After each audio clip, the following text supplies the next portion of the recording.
We should not wait for others to come and take care of ourselves. It is our duty to take care of our body because we are obliged. We make use of our body. Body is very helpful for us. Body is the first sadhan on the path of spirituality. So we have to take care of our body ourselves. Self-reliance is very important. So my obligatory duty towards my body is to keep it healthy, to feed it properly, to keep it neat and clean. Similarly, I have my duty towards my own mind.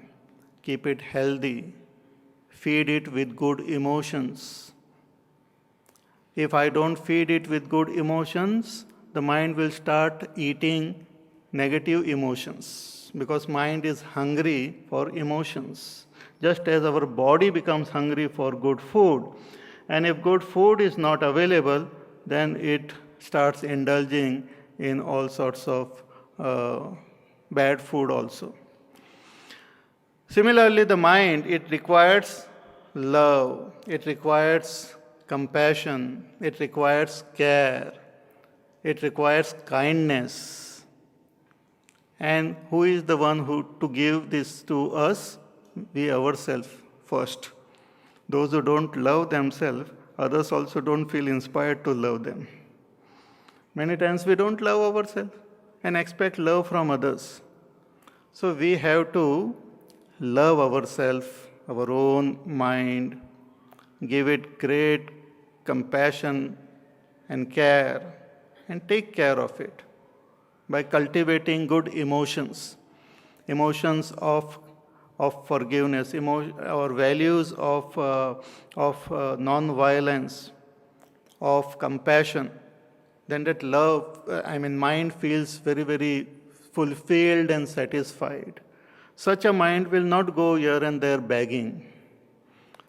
See, just like our pet dog or cat or something, if we feed that pet properly, it will not go begging in the neighborhood. Similarly, our mind, if it is fed with proper love and compassion by ourselves, it will not go begging for these emotions with others. It will be more fulfilled. Then I will interact with the world not out of incompleteness, but out of completeness. Similarly, we have our duty towards our own intellect to provide proper information, knowledge, and wisdom to our own intellect.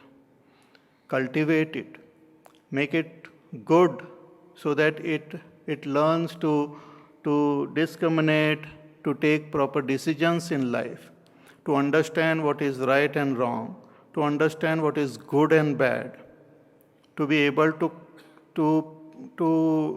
look into the future, to be able to judge what type of life we should lead. All this because the intellect is like a chariot. It should be trained. Just like when we hire a driver, we see that he is properly trained. We just don't pick up anybody. Similarly, the intellect is one who is driving the chariot of our life. So we should train the intellect properly. Take it to good school. Give it good information through books, through satsang. That is the obligatory duty which we have towards ourselves. Create some discipline in our life of waking up, of sleeping, of eating, of interacting with the world. Certain discipline should be created in our life. Shaucha, santosh, tapas, swadhyaya, ishwar pranidhan.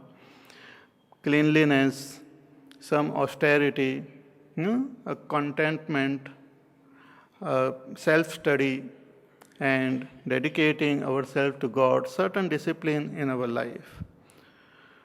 Then we have our obligatory duty towards our family. Why are we obliged towards family? Because we benefit from our family. So we are obliged to give in return. And what is our obligation? To keep the family united, to maintain harmony in the family. It requires teamwork. So to maintain harmony. Then we have our obligation towards our society in which we are living. We can't neglect the society.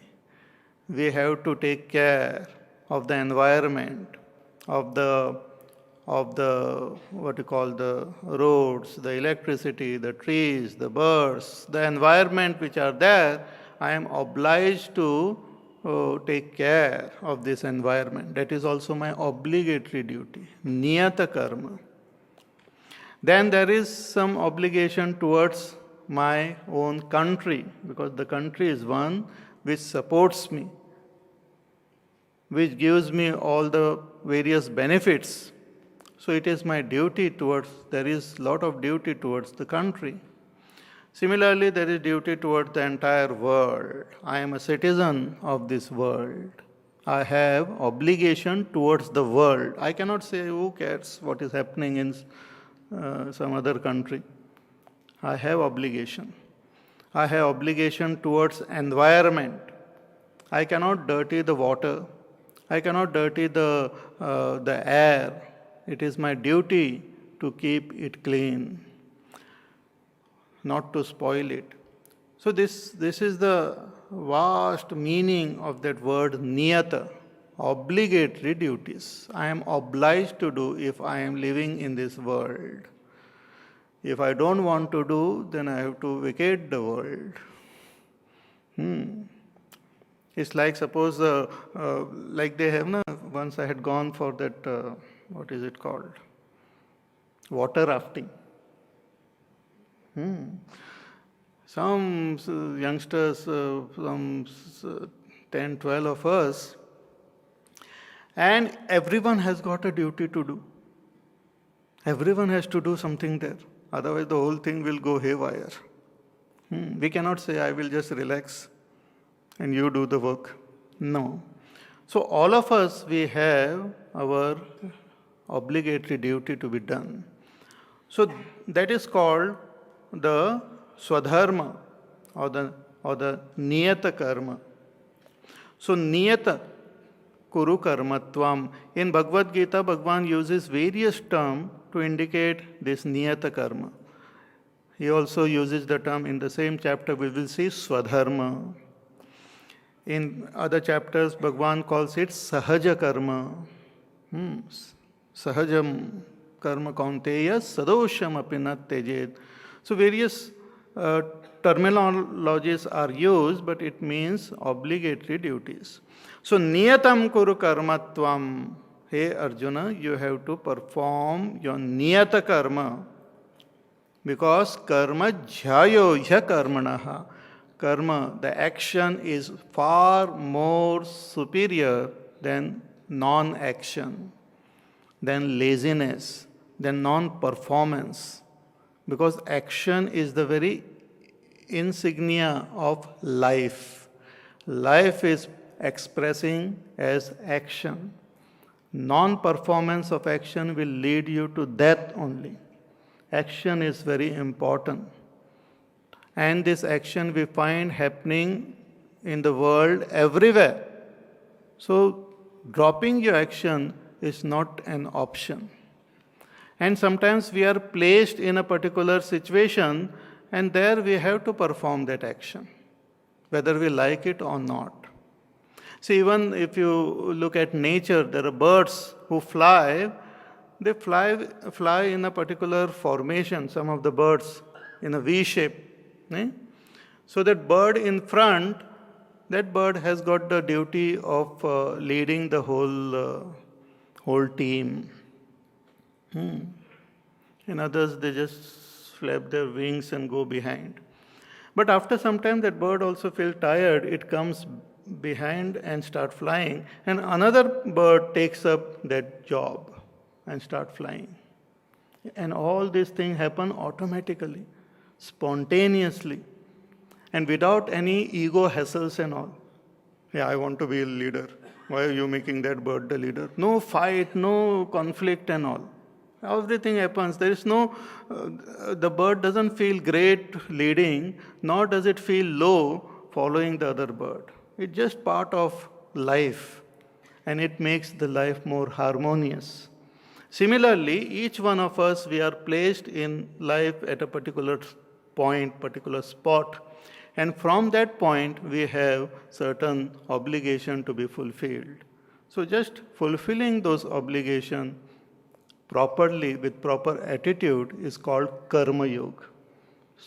It's not some rocket science, just living where we are and performing our duties in proper way. So niyatam kuru karmatvam karma jhayo hya karmanaha. Karma is far more superior than inaction or laziness. Bhagavan gives one more reason. He says that sharira yatra pichate na prasiddhed akarmanaha. Even you will not be able to maintain your body without action. Even to maintain body, we require to perform action. We may have a lot of servants around. We may have other people to do our work. But even then, we have to do some work ourselves also. Even if we have people around, ultimately, body can be maintained if we ourselves do something. At least some minimum work. Walking we have to do ourselves, talking we have to do, eating we have to. We cannot say, I have employed a lot of servants to eat for me because I have got this problem. So I like sweets, but doctor has suggested not to eat too much sweet. So I employed one nice Panditji who eats a lot of sweets for me. You can't say like that. We have to do our own work. Mahatma Gandhi ji used to say that whatever little, every day, whatever we have to do it ourselves. Become more and more self-reliant. So, sharira yatra pichate na prasiddhed akarmanaha. Not only body, but it is difficult to maintain the harmony in a family if a person doesn't work properly. Actually, the one who is not performing duty, his or her duty, creates imbalance in the society. Even in our body, all the organs are there. Any organ which doesn't perform its duty creates imbalance in the body. It creates more pressure for other organs. And slowly the other organs also becomes weak and fail. Only one organ is enough to destroy the entire body completely, one lazy organ. Even our eye, even if one eye becomes lazy, the other eye has to function more and a person becomes little squint-eyed. Lazy eye it is called. It doesn't do its work. So, sharira yatra pichate na prasiddhed akarmanaha. Therefore, here Arjuna, you have to perform this action. You can't avoid action. Okay, we have to perform this action, but how should we perform this action? What should be our attitude behind performing this action? That is also very important. So, what type of action? Niyata karma. But how we should perform this niyata karma, that is the most important, and that is revealed now in the next verse. Yajñārthat karmano nyatra lokoyam karma bandhanaha tadartham karma kaunteya mukta sangas samachara. Yajñārthat karmanonyatra lokoyam karma bandhanaha. Bhagavan says, lokoyam karma bandhana. In this world, karma can create bondage. Person can get entangled